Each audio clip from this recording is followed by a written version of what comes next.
we need to do is we need to keep everything in our neighborhood, everything, black. Black owned with black money. Just like the Jews, the Italians, the Mexicans, and the Koreans do. Ain't nobody from outside bringing down the property value. It's these folks shooting each other and selling that crack rock and shit. Well, how you think the crack rock gets into the country? We don't own any planes.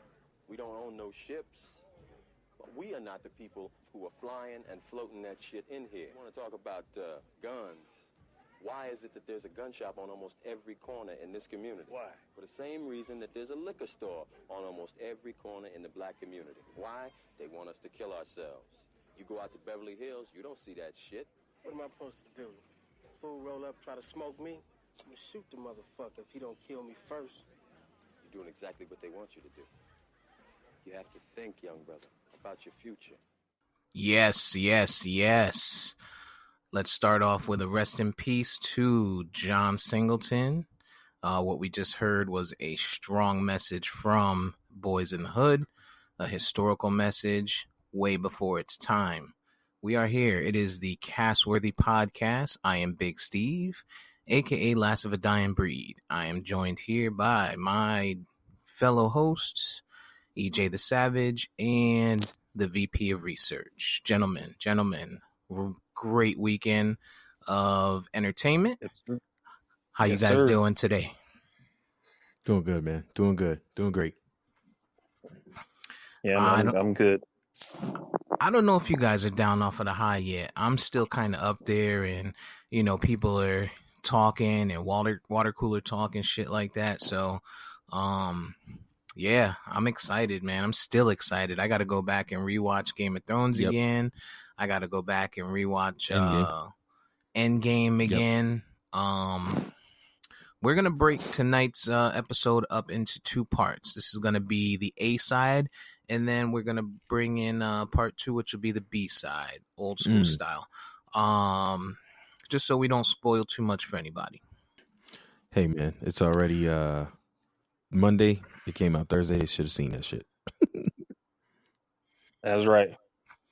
I'm going to give people till Tuesday, Wednesday at the latest. And at that point, if you haven't watched it, it's not a priority. Well, I mean, it came out Thursday. We're not going to upload the episode till tomorrow. So, hey, if they ain't seen it by then, that's their fucking problem. It's pretty selfish of you, sir. Hey, before we go any further, follow us, like us, comment at Castworthy on Twitter, Instagram, Twitter, and find us on Spotify, Apple Podcasts, and Spreaker. Just by typing in Castworthy and searching for the podcast. We are the Castworthy Podcast. So let's not stray too far. I don't want to get right into Game of Thrones just yet. I want to talk a little bit about John Singleton. Historical movies, lots of historical movies with lots of great messages. If you guys had to pick one, which one is your favorite? We'll start with you, EJ. Man, that's tough, man, because he had so many projects that were well known that I didn't even know. Like when VP pointed out that he did Rosewood, I didn't know he did Rosewood. I didn't know he's behind Rosewood. I would have to say, man, it's between Boys in the Hood, Higher Learning. Yeah, man, it's between even Baby Boy, man. I would have to give it the Higher Learning though, man, because the oh man, and it's funny because I potted about Higher Learning once before, maybe about a year ago, and the significance, right? Just looking at how that movie ended and how you look at the character of Remy and the mass shooting part, even though you only shot one person per se, the mass shooting aspect back then, which was something that we really didn't see largely at college campuses. Then you see the Virginia Tech situation. Then you look at the character that was Remy and how he started and just everything about it. And then the college So then you have the college aspect of the predominantly white university and the black students and the tension there. I mean, he was so money with that. And it was just way ahead of his time. And for him to do the casting, for him to go out and purposely get a guy like Michael Rappaport, who is Jewish, to play an anti-Semitic character from the Midwest, completely different from who this guy is, was brilliant. Then Cube, then Buster, then Epps, then Tyra. I mean, the music. I mean, just listening to the time when Tyra and Omar are running and the Tony is playing. Yo, man. And then just the messages. Oh, and then Lawrence Fishburne. How could we forget, just the messages that he was giving to Malik in the course. And, Yes. and now the white guy always was fucking up Malik's name, Malik. Malik. And then the aspect of rape and then the exploration of, I think her name was Christy. I could be wrong. I think it was Christy Swanson. I can't be wrong. I don't want to say it, but Buffy the Vampire Slayer, basically. And that aspect of her getting raped and the exploration of the sexual, all of that, like he really just captured what it was to be in college, not only at that moment, but probably for generations over time. You know what I mean? Because the 80s and the 90s were a new generation of college. And for him to have captured that so early in the decade, yo, man, that dude was money, man. And like, I ain't gonna lie, man, even the movies like Illegal Tender, I'm sorry I'm going on, man, but I was such a big fan of John Singleton, man. And past that 51 years old, and you talking about somebody who accomplished so much so fast. Damn. Yeah, he's young. Damn. He's young. He had a lot of good films. VP. Want to add to that? What's your favorite if you had to choose one? And it was Christy Swanson. Just to fact check that. Yes. I mean, if I had to choose, Yep. I mean, I would say Boys in the Hood because of how iconic that movie was and where its place is in history of film and it's not just black film, but just film in general. That's one of those movies that crossed over. But listening to EJ talk about higher learning, it kind of like I never looked at it like that, the way that EJ kind of laid out. And I think that hearing him make those points make me feel like, even though I loved higher learning, saw it in the theater when it came out, saw it when it came out on VHS or whatever. It was a great film and still is. But looking at where things are today, you had the Christie how you say her name, Swanson or whatever, the rape things, so that the Me Too culture and the mass shootings and these white nationalists who are back on the rise and well, not like they ever went away, but it's okay to be out in public now, I guess. Like you're seeing all that stuff in 2019, and this is a movie that was made in what, the early 90s, mid 90s, something like that. Higher Learning, I think, was 92. Let me double check that. Yeah, so to see 95 him make a film like that where his finger was basically on the pulse of America, 20 plus years ago. I think that movie, listen, the way that EJ laid it out, I think that movie doesn't get enough credit. But for me, I would say Boys in the Hood, just because of how iconic it was. Agreed. So yeah, Higher Learning had many messages in it. Boys in the Hood had messages in it. One of my all-time favorites that he did that a lot of people don't really remember to put him to was Four Brothers with Marky Mark and Tyrese. Mark Wahlberg. Hell yes. That movie was so on point and so authentic with so many lines in it. He worked on Poetic Justice is another one of my favorites. Like Poetic Justice had a lot of messages in it. We got to see Janet Jackson probably at her best, I think, in her acting career. She did a phenomenal job. We got to see Tupac doing a great job in there. We got introduced in that movie as well to Was it Regina King that was in there as well? Not Regina Regina King was in it, I thought. Yeah, Yeah, Yep. yeah, yeah, Regina King. She was yeah. the other girl on Well, the well, mail he truck. always had her in movies, even in that small role in Boys in the Hood. Yep. Yeah, and I think he stuck to his guns. I mean, like you said, EJ, he had Fishburne in both Boys in the Hood and in Higher Learning, spitting that fire at us. Mhm. He stuck with Tyrese in Baby Boy. He did Baby Boy. He did Four Brothers with Tyrese. He even produced on or directed on Too Fast, Too Furious Mhm. with Yeah. Tyrese in it. So he was he was phenomenal. He had a lot of projects. If I have to say it though, I love Four Brothers. To this day, Four Brothers come, and then he also did Shaft, which was great. Yeah. Let me But can I go down with the movies he's done just to have everybody real quick?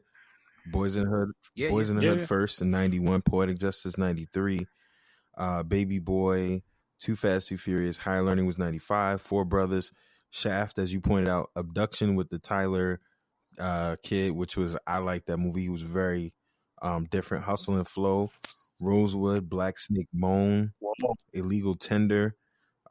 He had something to do with Badass. He had something to do with Beverly Hills Cop 3, Marion Jones. He had something to do with the Michael Jackson joint, Maya Angelou. He had something to do with 8 Mile. This guy was everywhere, man. yeah, yeah. And then he was also recently on TV shows. He was working on. He even worked on Billions on one of the episodes there, which I know is one of your favorite shows right now, VP. Yes, sir. Yes, sir. Snowfall. So And Snowfall, is dope. And it's another one.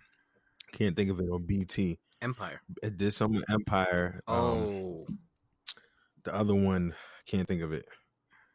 I can't think of it. I know what you're talking about. Is it the game? The game. That wasn't the one I was talking about specifically. It was something like shoot, I can't think of it, man. It's like one title. It has like one word title. I could see it if I go to his page. I was looking at it earlier. But yeah, man. Yeah. Unbelievable. Yeah, he was phenomenal. He did a lot for the community, for our people. Shed a lot of light, put out a lot of good content, and he will definitely be missed at such a young age. It's sad. So rest in peace, John Singleton. Thank you for everything that you gave us one time, and we appreciate all of it. And that show is called Rebel, by the way. It's called Rebel. It's a BET show. I think it's about like a female cop, black female cop, rather. So it's called Rebel, just for the record. Okay. So you said you had a topic, EJ, you wanted to chit chat about before we get all the way into Game of Thrones, because I know once we get in there, we're going to be buckled in and kind of going hard. So you said you had something that you wanted to chit chat about. So take us away. Nah, it was more on the toxic side, man. I was just talking trash. Just how different culture is. Just how different culture is with men and women, specifically. I would say specifically with the black community. And I was looking at the Twitter machine, not the Twitter machine, the Instagram machine there, in the comments and the responses to how a young woman, basically is, taking it upon herself to do this and do that because, they were raised around men who did bad things to their parents and to their mom rather. And it was just interesting, man, because I agreed with the notion that, because my father was a piece of shit as a woman, I grown up, and now I realize I don't have to take the things that my mom, basically took. And I get it, and the sad part is I always talk about this on other podcasts. The reality is that we're not realizing that we all had, while you had a piece of shit father, it's a pretty good chance you have a brother who also had said piece of shit father. And we all are affected by these things. And I think it's funny because I think men today, in today's climate, specifically black men, suffer so much more than it's known in silence because we're dealing with the sins of our fathers. we're dealing with the fact that our fathers wasn't shit.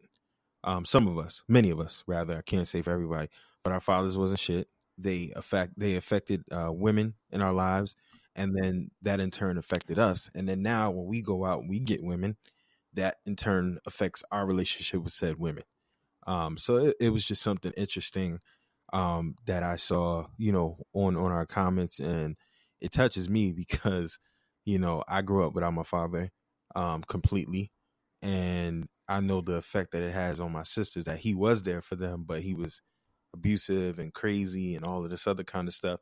And then I had an impact that it had on me that he wasn't there, and it's just this cycle and the generational times that we live in. And I mean, you guys are both married, but you guys are going to be raising sons, or you guys are raising sons, and the impact that it has on the community that they're coming up in. They're going to be dealing with people, women, or whoever that are in a society that something has happened to them because of their past, and due to the sins of our fathers, man, they really don't have a chance. So that was just something I was thinking of randomly. Don't want to get too heavy. I was on my John Singleton piece, but you know what I mean? Yeah. I can't relate. I was fortunate enough to come from a two parent household. And my father was or is a very educated man. Did a lot of time in school, very high regards. People liked him a lot. So I cannot relate to that. But I do see what you mean when you say that we are being held to a standard based on, for lack of a better word, our forefathers, right? When it comes to the Black community, without being too toxic, that came up on a thread on Instagram, and people were saying, well, women are now getting over what they've seen their mothers going through, and they're leaving, and that's why marriage isn't lasting and shit like that. And to me that sounds, sure, that's partial to it, but to me, it's selfishness, right? When I replied, I said it's selfishness. And my point of view is this: if you brought a child into this world, it's your responsibility to do what's right for that child and make sure that they get the best life they can. Now, if it's a toxic, abusive relationship that you're sticking around for, then yeah, that's not the best for it. But if it's just, disagreements and maybe just if you can co-parent in the same household, the outcome is always going to be better for me. And I think so for children. And, so when they brought that topic up, whether it be the man or the woman that initiates it, I think it's selfishness. I mean, I hear what you're saying, and as far as the point that EJ's making, I can definitely agree with that. I grew up with a single mom.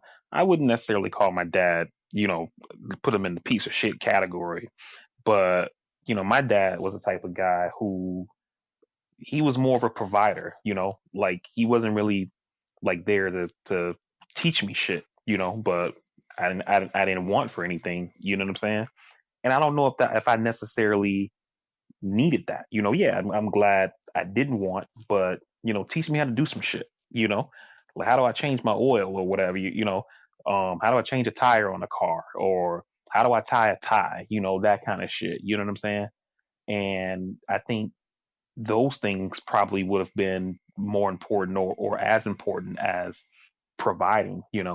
As far as Steve's comment, I definitely get what you're saying, but I don't think that it's healthy to stay in a relationship for a kid, because once the kid gets old enough, they're gonna know that this relationship is fucked up and you guys shouldn't be together.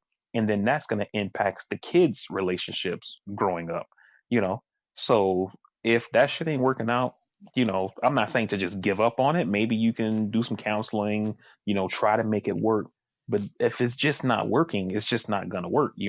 So y'all be better off for your own uh uh uh um sake, splitting up and co-parenting or whatever, instead of just trying to stay together for the kids' sake, because that's not really helping Yeah, and anybody. to speak, to kind of be in the in the middle as usual.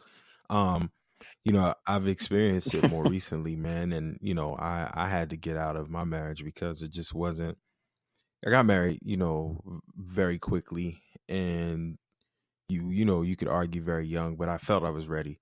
But the thing that I realized was that this thing is it's something different. You have to have okay, you guys, and I'm gonna put it like this. VP, your wife, I met her one time. But I know all of the things that she does for you. I see the way she looks at you. I see how she takes care of you after you have, fallen ill and become handicapped. There are women out here that'll hit the fucking highway as soon as that happens. You know what I'm saying? Steve, Yeah. Your wife, just in the nature of when I'm by the crib and I see how she's doing this, doing that, whatever, see how she's with your son. And then not only that, just in the aspect of she supports what you're doing. She's listening to the episode, she's sharing, she's commenting, she's showing, what I'm saying, that she's down for you. Maybe very minor things all in the grand scheme of things, but they mean something. And, when I looked at it, I felt largely, and I had a lot of examples for my own purpose. And, she wasn't the devil by any means, but there was a lot of things that just wasn't what I wanted to have forever. And unfortunately, we missed that mark where I did want to go counseling and it wasn't reciprocated. And we missed that mark. And at some point, I was just like, fuck this. And I'm drinking every night and, working 2-3 jobs and, it's just not there. And I was killing myself inside, you know what I'm saying? So I had to go. And it's, luckily my plan was to do it in 12 years when the kids were older. But I'm glad I did it sooner because I might not have made it that long. And I think the older the kids get, the worse it is for them. So I think we're still trying to get them where it needs to be. But then I wanted to talk about the aspect of everybody has trauma, everybody has pain. And what I think people don't realize today is that the same way that these women witnessed abuse and the nonsense from their fathers, the sons out here that didn't have fathers or had the same abusive type fathers, we went through some things too. And I think as a people, just speaking to people of color, okay, your father hurt you. You also have to understand you can't project that on me and vice versa. And we as a people have to be more willing and open to seek help. The problem is that motherfuckers know what their problems are, but they continue to justify it because society says, go ahead, girl, get your Benz and fuck them, leave them. And then we as dudes, we like, oh, fuck them. I ain't going to say nothing. I don't want to say I love you. I want to be hard and all this, that, and the third. We're not talking to each other. And we just need to go see people. We need to not front on mental health. And we just need to really be more understanding. And so, I mean, that was really where I was going with that. And I'm glad that people are communicating with us and interacting with us. And yeah. Yeah, I definitely agree with that, EJ. I mean, if you need help, don't suffer in silence. I'll use myself as an example. Like EJ mentioned, and I've mentioned on previous podcasts. I've had some issues, and I've become handicapped, and I went from being in the military, being a strong, independent dude, had my autonomy, can do whatever I wanted to do whenever I wanted to do it, et cetera, et cetera. And then all of a sudden, I did the reverse Drake. I went from 100 to 0. I'm in a wheelchair. I can barely walk. I need help to do everything, and that shit was hard. And for the most part, I just kind of kept everything to myself. And luckily for me, I went to see the doc one day, and whenever you go to the VA, they have like this checklist they do. It's kind of like a COIA thing or whatever, but they ask you about like, are you being abused at home, but the last question they always ask you is if you've ever had any thoughts of harming yourself, like committing suicide or anything like that. And I said no, but I think it was, I don't know if it was the way I said it or maybe if I reacted too slow or something, but the nurse, she saw something and she was like, you want to talk to the psychologist? And I was like, oh no, I'm good.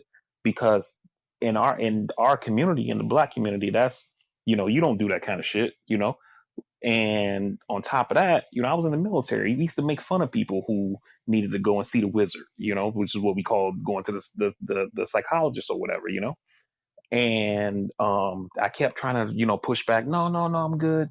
And she was like, well, let me just check. She might not even be able to see you, And I'm like, oh, okay. And then, they go and talk to them. And of course, they're going to see you, right? And so I start seeing a psychologist. Next thing you know, I'm going, every 2 weeks for a couple of months. And then, but just having that, just talking to somebody, that shit like really, it really turned things around for me because I was in a real bad place then, man. And I was basically suffering in silence, So if you out there and you need help, man, seek that shit out. Seek it out. Yeah, it'll catch you off guard, man. You see a lot of people dealing with that. And like you said, the big thing is you go see a psych and people laugh. So that's the problem with us as a society is we need to start supporting ourselves a little bit more because you don't see that in the other societies. Kind of the the message that in the opening audio that we played, that's kind of what I think Fishburne was getting at when he was saying that. So yeah. And the thing is, and just one more thing on that real quick, is that even though, you may think somebody's going to make fun of you or whatever, you don't know what other people are going through. And they could be in your situation or a situation similar to that. With my own situation, I was talking to my cousin and she asked me, like, how you doing? And I was like, oh, I'm good. She's like, no, I mean, like, how you doing? Like she's asking me about like my mental or whatever.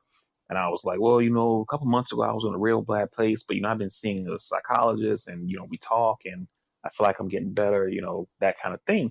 And she was like, oh, I'm glad you're doing that because I was going to suggest that you do that. She was like, hell, I go to a psychologist once a month or whatever. She's like, I just need to talk to somebody. And that shit like kind of like, damn, because it's almost, it's like, okay, I'm not out here alone. I'm not the only person that need help, so you can't be afraid to do that shit, man. You got to take care of you. Yep. Absolutely. All right. So I think you guys know what's coming, right? I think it's about that time. I think we've pussyfooted around it a little bit. Just enough. A little too much.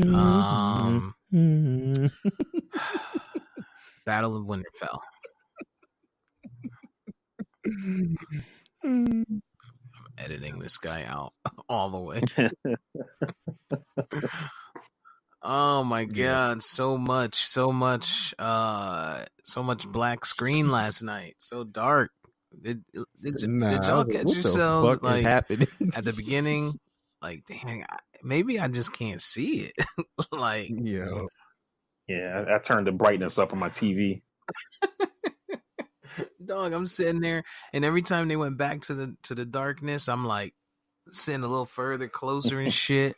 Like just looking harder, and I'm like sitting there thinking like, yo, I'm an idiot. What the hell's wrong with me? They've never shot night scenes good though, the whole series. And it's like once it's like, okay, because I'm that's like a big fan complaint of the show. So it's like, okay, in the first season, maybe they screwed it up, but you would think somebody would come in and be like, hey, we got to fix this shit. So to me, that means the shit is intentional, Right. What'd you guys think of the episode, man? Give it to me. Let's start with VP. Give me some. Oh man. All right. So what did I think of the episode? So one of the most highly anticipated episodes of the history of the series. I could not wait to watch it. I started watching it as soon as the clock hit 9. And I'm watching the episode, and like you said, the darkness was a problem, but I kind of anticipated that. So I'd already turned the brightness up on the TV, so it was what it is what it is at that point. I thought the first 15, 20 minutes or so, however long that was of the episode, was excellent. Up until the point to where the Dothraki ride off into the darkness and you see the swords going out one by one. I thought that shit was amazing.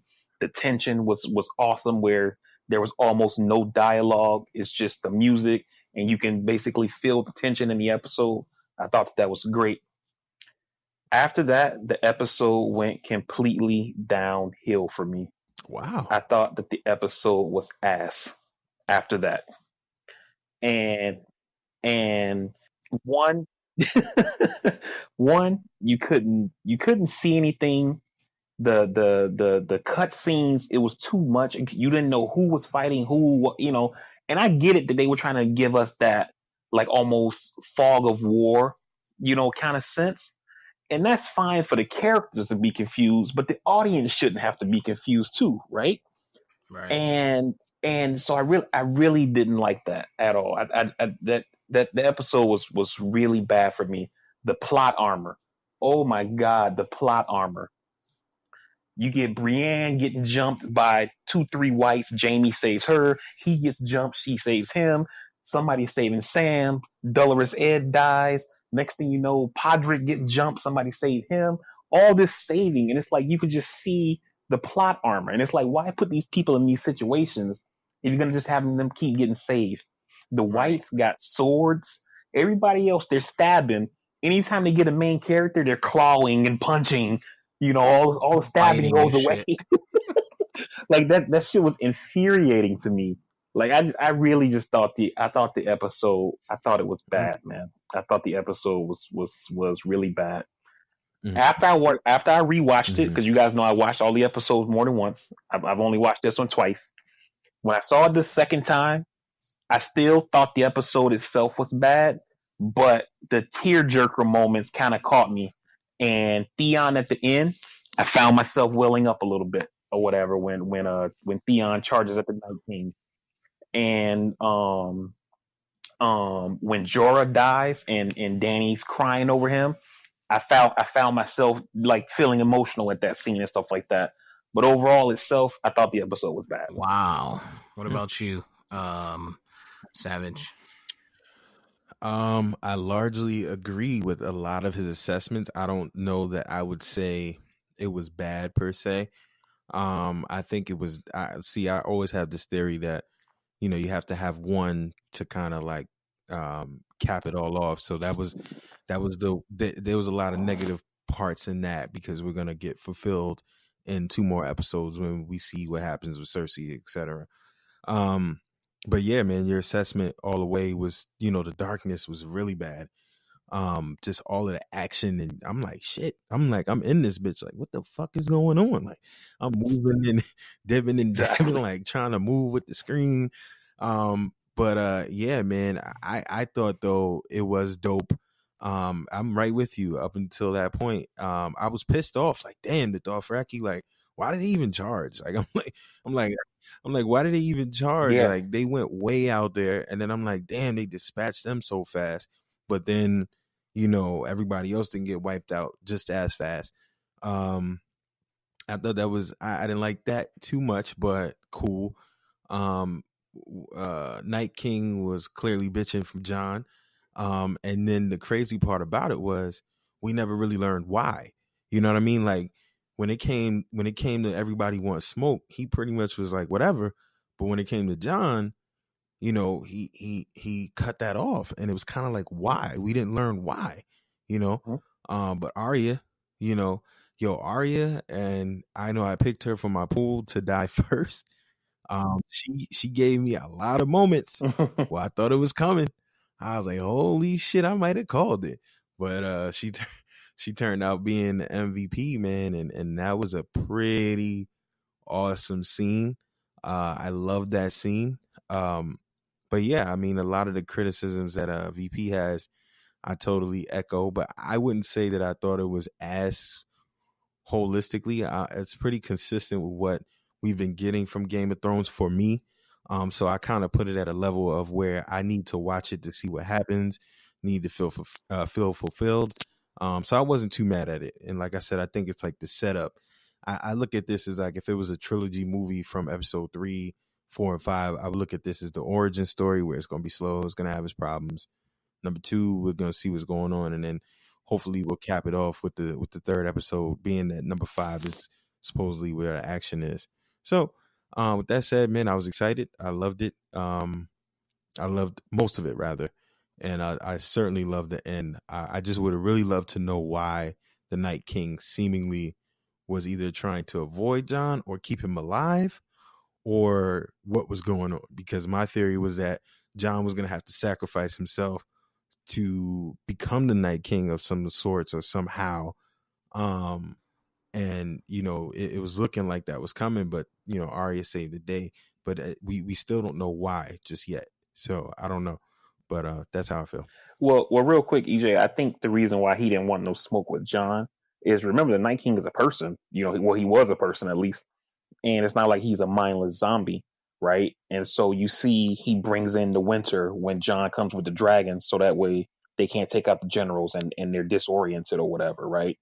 And he didn't personally fight John, but remember in season 4 at Hardhome when John encounters the White Walkers for the first time, and usually every time a person has hit the White Walker ice sword with their sword, it shatters.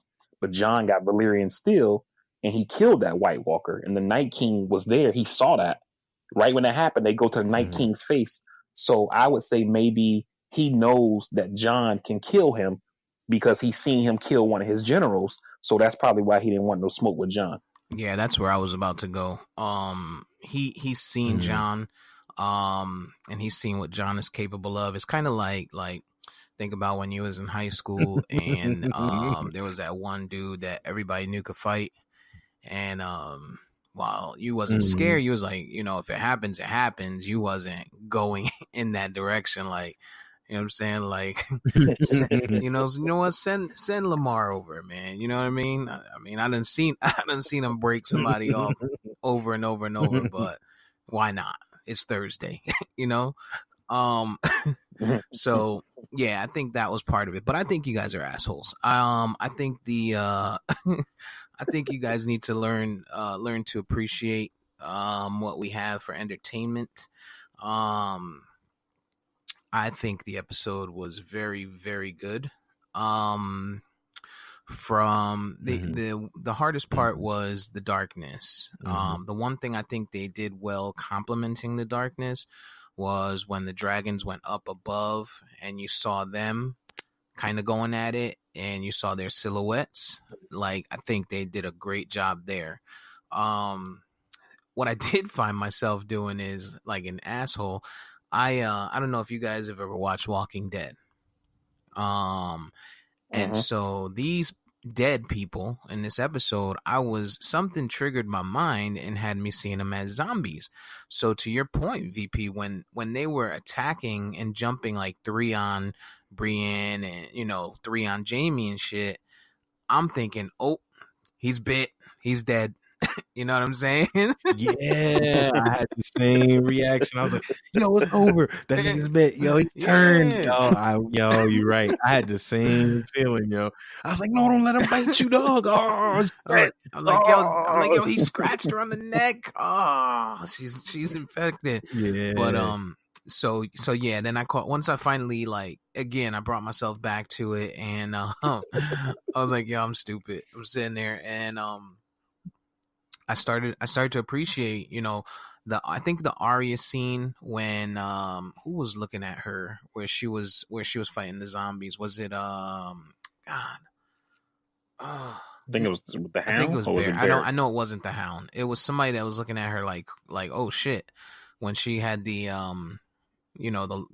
Oh no, that was Davos. You're talking about Davos. Sir Davos. When he was looking at her, it was crazy. I think from that scene forward, like at that point when I saw her doing all of that, I'm like, oh no, we've seen the last of Arya. Like they're giving us her go out, right? There were some holes, like how the hell did it just happen that all that damn running she did and Melisandre just happened to be in the room where she landed with the Hound? Right. So that kind of, like, what part of the castle was that? Yeah, exactly.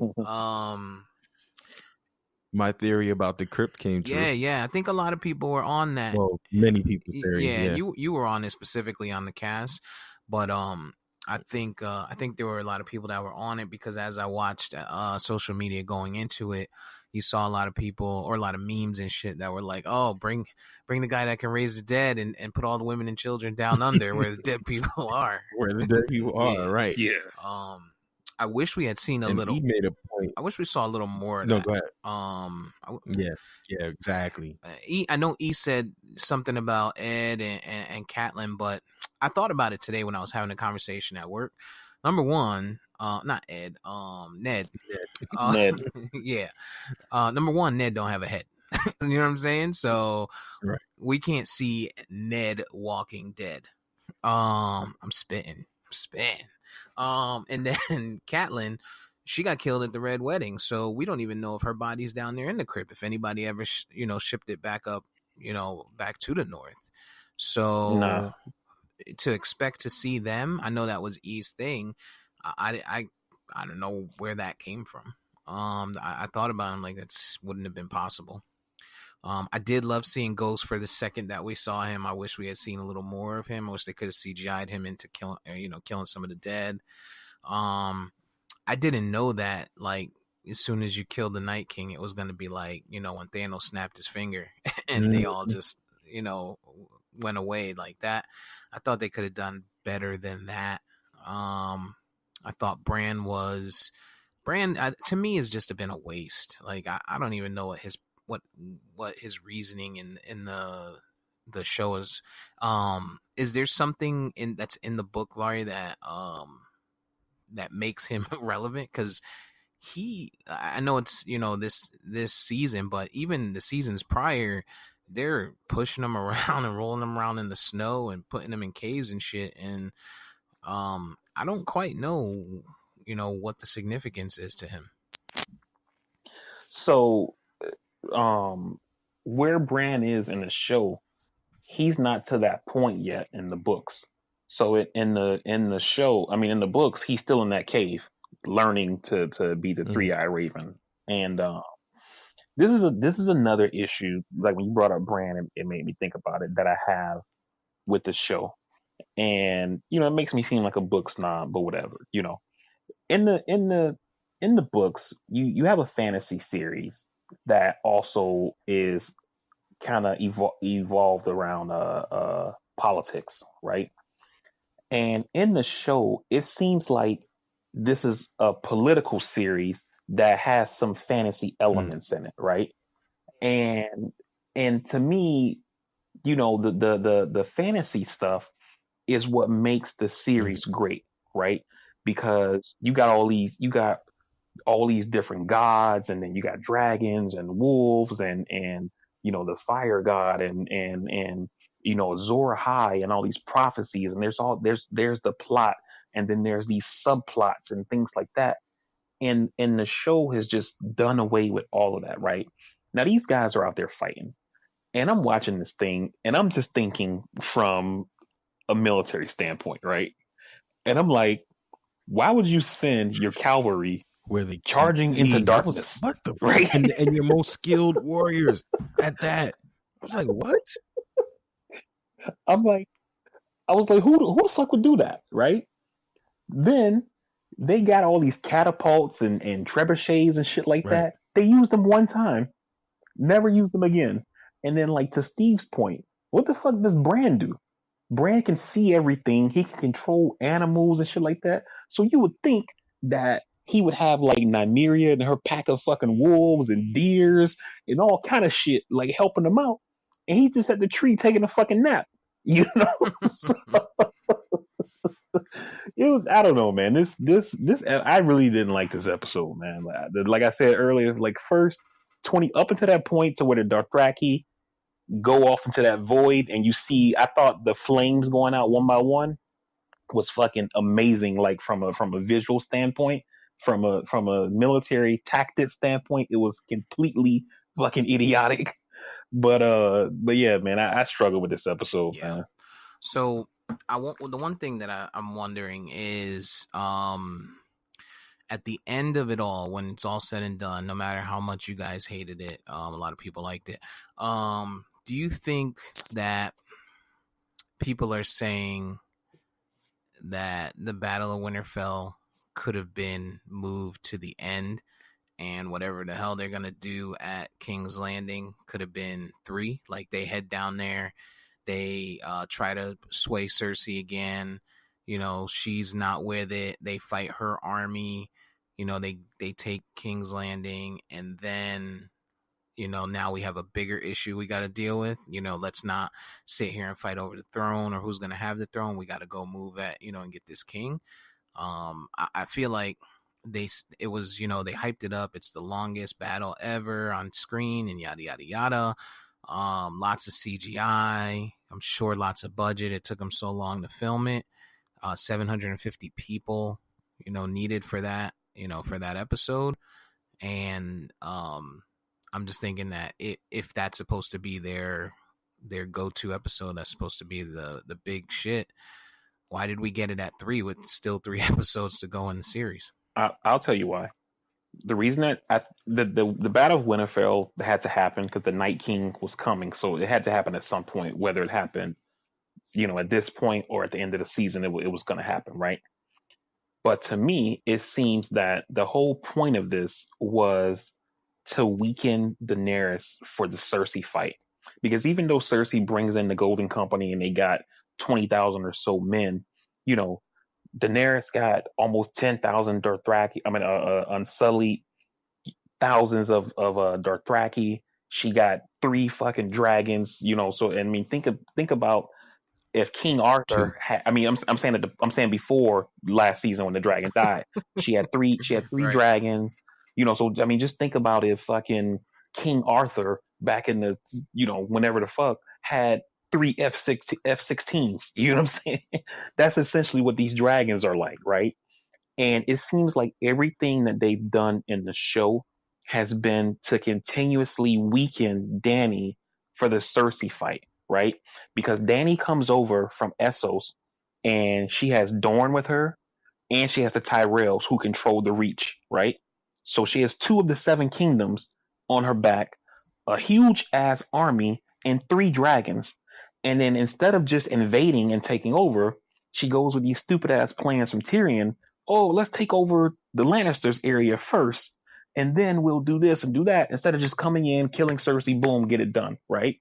Then they go on this side quest beyond the wall to find a White Walker to convince Cersei to fight with them.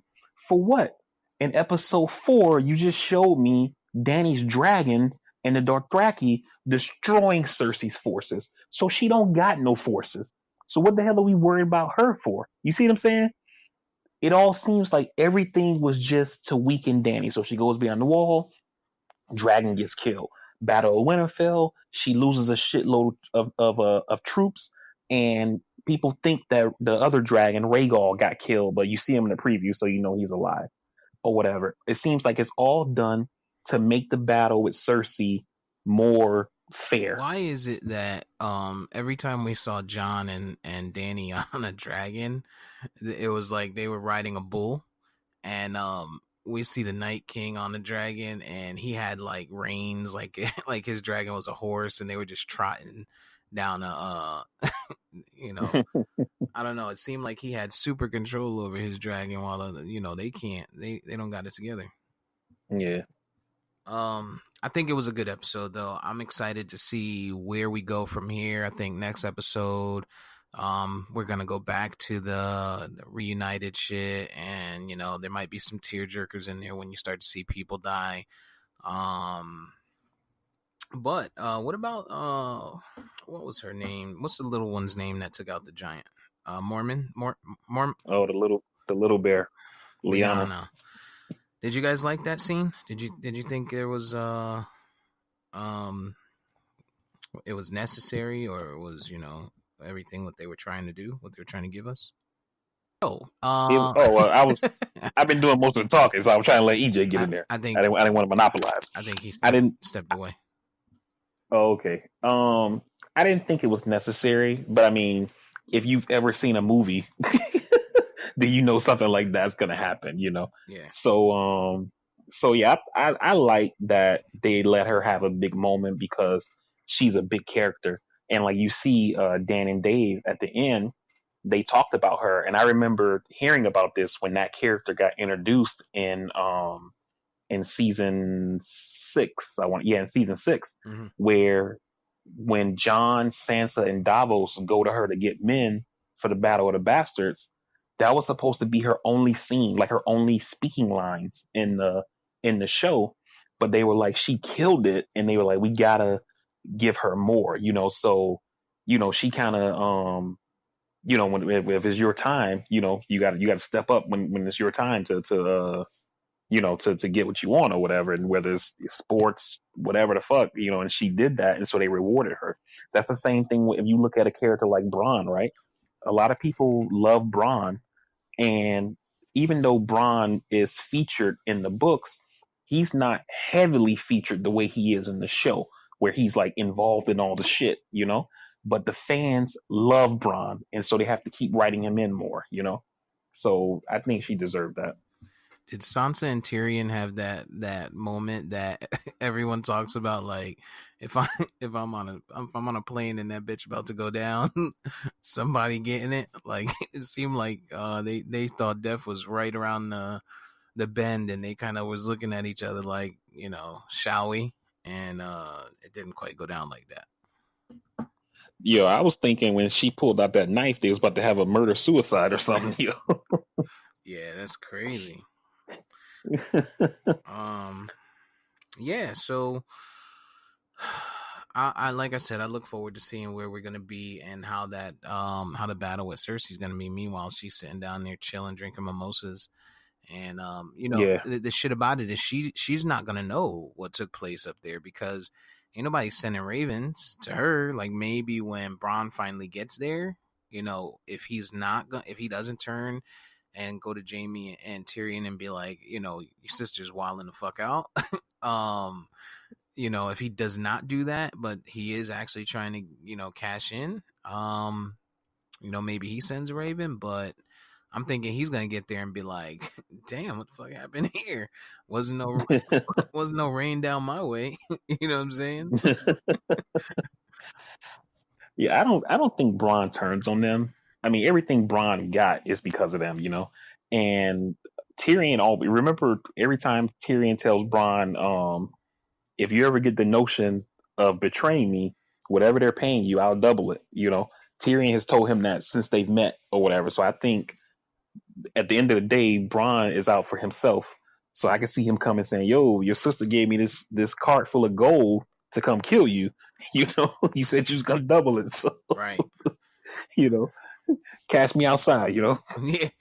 But I mean, or he takes the L to Jaime, or maybe Brienne saves the day or some shit. I think they're going to do some cheesy shit like that.